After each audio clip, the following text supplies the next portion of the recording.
Hi, everybody, and welcome to another literacy loving edition of Words, Images, and Worlds. Delighted on this episode to be talking with prolific author Stacy McAnulty. Stacy, welcome to the show, and thanks for jumping on and joining me. Thanks for having me. I do want to give one little warning. I am in my home office with three dogs, so you know how that goes. Ah, yes, yeah. I have three dogs as well, and usually they're in a separate part of the house. But the other day I did an interview where they were hanging out with me and they decided to bring their chorus in the last 10 minutes or so of the interview. So, You never uh, know what you're going to get. yeah, yeah. What kind of dogs do you have? We have a mutt, a German Shepherd, and an Australian Labradoodle. So, Wonderful, wonderful. We are a trio of Schnauzer household. oh, Um, nice. yeah, and this is a bit off the list of questions, but you have worked as a dog therapist. Is that right? No, that is not right. That's one of my dream jobs. If Oh, okay, it is okay. the job, that's what I feel kind of qualified for that. Hmm. No official training or anything, but I love dogs. And if you look at my kind of body of work, it's amazing how many dogs end up in my stories, especially longer ones, novels and chapter books. There's that dog love that goes throughout. So maybe someday I will get that job of being a dog therapist. It's future Stacy work. Love it, love it. I once had a dog who could have really benefited from an objective perspective. She was lovely. She was a lovely creature, but just not very social. So yeah, I'm also a dog lover and also a lover of the written word. And so, curious about what it is about writing and creating that initially drew you in as a younger person. So I have a different way of kind of coming at books and the love of books and the love of writing because when I was a child, I very much struggled to read. I Mm, was not a reader. I kind of hid my struggles a bit because I changed schools in fourth grade, and like we were assigned in the new school, we were assigned a book to read after recess, and we're supposed to read quietly, and I counted the words. Like I did not say that this book was too hard for me, and I didn't go looking for help, and I didn't really get help till about sixth grade. Then I started getting the pull-out help. So mhm, I actually did not gravitate towards books. I was very intimidated by them. However, I loved stories and I loved to be read to. I have a sister who's 5 years older, and she would kind of recap stories that she had read or books that she had read or even movies that she had seen. And again, being 5 years older, she was allowed to read and view things that I was not. mhm, So mhm. she would retell stories. I remember her telling like Aliens when she went and saw that in the theater, and she would, we'd lay in bed and she would tell me about that. And in different books, like the true story of Cinderella, I remember retelling that one as well. So I loved stories and being read to, though it took me years to kind of get up to speed with reading skills. Mhm. Eventually, I did get up to on pace or on track for reading, but I was really an adult. And so, as an adult and as a mom, I went back and read kids' books, and that's when I fell in love with the genre of kid lit. Was my 20s because I kind of just didn't take that dive as a kid. I was very intimidated by words. Mhm, mhm. I love that journey from somebody that's intimidated by words to someone who works in them and uses them. That's a great story. So you have written informational text, picture books, and more like prose level, chapter book type approaches. What does that allow you to do creatively, working across all of those forms? Yeah, I love being able to do all those different things. The picture books, the chapter books, the novels, nonfiction and fiction work. It keeps things fresh and Hmm. exciting Hmm. for me. Often when I visit schools, kids like to talk about writer's block. Do you get writer's block? Of course, I get stuck. But for me, because I'm usually working on different things, I get to pivot. So if the novel's really stinking it up today, I can go and do research for a nonfiction, and I can continue working. I can have an 8 hour work day that way. And I think our brains are kind of magical. So even if I'm not focused on the novel right now, I think my brain is still figuring out some of the problems. It's still working through it as I'm researching for nonfiction or as I'm editing a picture book. So I love that I can kind of pivot and keep working and um, do those different things throughout the day, and it just makes everything fresh. I don't know what's going to happen most days, unless I'm on deadline. Then it all goes out the window, and I have to pick one thing and stick with it. But I do like how it kind of keeps my brain popping with different ideas and working in different ways. Yeah, yeah, I love that. I love that. And your work seems to take up questions of like these oddities in the world, oddities in the universe, sort of finding the strange things around us and the beauty in those. But then you also have a really nice what if quality to your work. Like, what if you found a wallet with Mhm. all sorts of money in it, noticing the millionaire's title behind you there. Um, and so I love those possibilities in what you share about. It's funny. I recently had a like a publicity and marketing meeting with Random House, and they were telling me, and they do my novels, and they were telling me they're like, oh, we love that we can just kind of sum up your books into all these what ifs. Like, what if you were a math genius? What if an asteroid was heading to Earth? What if you Mhm, lived, mhm. what if you lived forever? And I guess I'm a former engineer, and I don't know if that lends itself to my questioning of things. But I do love those what if questions and then finding those characters that can kind of tackle those questions. It's kind of how I come to the stories often. Yeah, yeah. I love a good what if, and I love a good what if prompt as well. So I appreciate that aspect of both reading your work, but also what it allows for in helping readers think about, well, how would I approach this, and what would I do? Yeah, I love to hear from kids when they're, what if I had 5 million to spend in a month, and they have all these ideas, and then I get to throw at them hurdles, because that's what the stories are, is a series of hurdles that our characters have to get through. Mhm. So we make it harder and harder. We want things for our children and basically all kids in the world. We want things to be easy, but for our characters, we want to make them as hard as possible. So you have not one, not two, but three books on the way very soon. Um, I'm curious about the prolific nature of that. Do you tend to tackle one thing at a time? Are you one of those people that reads and writes in multiple worlds at the same time? Yeah, I do like to work on all different things at the same time for sure. And then part of the reason is just publishing slow. Oh yes, yeah. So it doesn't necessarily mean that these books were all worked on at the same time. It's kind of when they hit the best publishing schedule as well. But I am like currently working on a sequel to one of those books that comes out in October. I'm working on the sequel to Forever 12. I'm working on more nonfiction picture books about our universe. I'm working on Venus.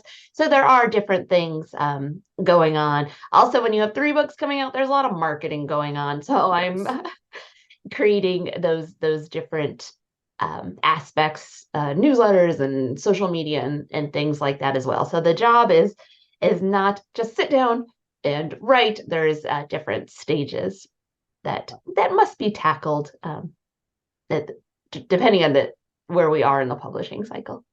Yeah, yeah. I'm a person who reads widely and appreciates a wide range of creating. And so I've had poets on the show, professors, children's authors, young adult authors, middle grade authors, whatever that means. Um, Writers that create for older readers. I mean the range. And so I like to hope that there's something on here for everyone. And with that in mind, I would love for you to tell us what you would like to about these three books that are on the way. I know I've read Forever 12, which is on the way in October, but you also have a nonfiction informational book about aliens on the way, as well as a picture book. So anything that you would like to share with listeners to sort of start those pre-orders and think Yes, about, pre-order if you love authors. We love that. yes, yeah, always For good, sure. always good. It's a vote of Um, confidence for the author. it is, yeah, it makes us look good. Yeah, the first one that'll come is going to be Where Are the Aliens? This is for our like 8 to 12-year-old set. It looks at the history of our relationship with space. It looks at what we're doing right now to kind of contact aliens or listen for aliens. And it does look at those things, the alien encounters and Hmm. especially the newer things that we're getting with the military. Super fun book to research. The only problem is the research is still coming at us. Like every day, there Yes. is something new. And so I'm trying to keep stuff up to date on my website. So if an educator or a kid goes out and reads this, but they want to know, now the missions, like there's one that just went to Jupiter called Juice, or Jupiter Moon called Juice. So if you want to see that taking off, or you want to hear more about the congressional hearings, I'm going to try to keep that up to date on my website because it's coming at us so fast. So I love this stuff. And if you had met me as a kiddo, I would have said I was going to be an astronaut when I grew up. So love Love the it. space stuff. The next one will be the Forever 12, which is the novel. I haven't had a novel since 2020, so I've had a little bit of a 3-year break on noveling. And this one's about the Ivy who goes off to boarding school, and Ivy's very smart and very dedicated, hopes to graduate in like 2 years. Like she's a seventh grader, so she hopes to graduate like high school in 2 years and get on to college. Hmm. And when she gets there, she meets other extraordinary kiddos. Well, it turns out they're like hundreds of years old. Ivy looks like one of their friends that went missing in the 40s. So we're trying to figure out that mystery of like, how is Ivy related to these other kids and why are they trapped being, hundreds of years old? So this is a part of a duology, and that's kind of what I'm working on right now is the next one in that series, and got to get it done quick because I know people want to know what's happening at the end of that book. And then finally, I've got another picture book, a traditional picture book. It's fiction. It's called I Want 100 Dogs. And my agent and I joke that it is my most autobiographical book yet because I do the most dogs I've ever had at once was 4, which is plenty. Same, But same. I Hmm. would, if I could, like if I had won Mega Millions this week, I probably would have gotten like a large farm and just taken and rescue dogs and gotten people to help me out and such because I would just, it's very hard for me to say no to a dog in need. Yes, So yeah. that's, yeah, my most autobiographical book, and it's adorable. Love it. Love it. Yeah. It sounds like we have many, many things in common. Um, Both the love of science fiction, fantasy, exploring the world, reading, and pets as well. Yeah. Yeah. So I was going to mention the timeliness of the Alien book because of the congressional hearings that just happened. And you mentioned a website. So curious about that. If you want to mention that for listeners so that they can go and check that out, as well as any upcoming events that you'd like to talk about. Yeah. So the website is just my website. So it's stacymcAnulty.com, which is where if you can spell my name right, you can find me online. And I think it's /aliens. But if you go to the book, yeah, it's going to be linked there. And then you'll be able to see the tic tac encounter, um, some of these we talk about JFK's speech about going to the moon, stuff like all those things that I talk about in the book that are just so cool to see in here. I'll have all those links on there. So that's hopefully will help expand what we're learning on there. As far Great. as upcoming events, well, I'm very excited because this is going to be my first time going to NCTE, the English Teachers Association. I'm saying that wrong. National National Council. Council of Teachers of English. Yep. Yeah, Yep. their Hmm. big conference. So this is my 10th year in publishing. My first book came out in 2013 and my first time attending.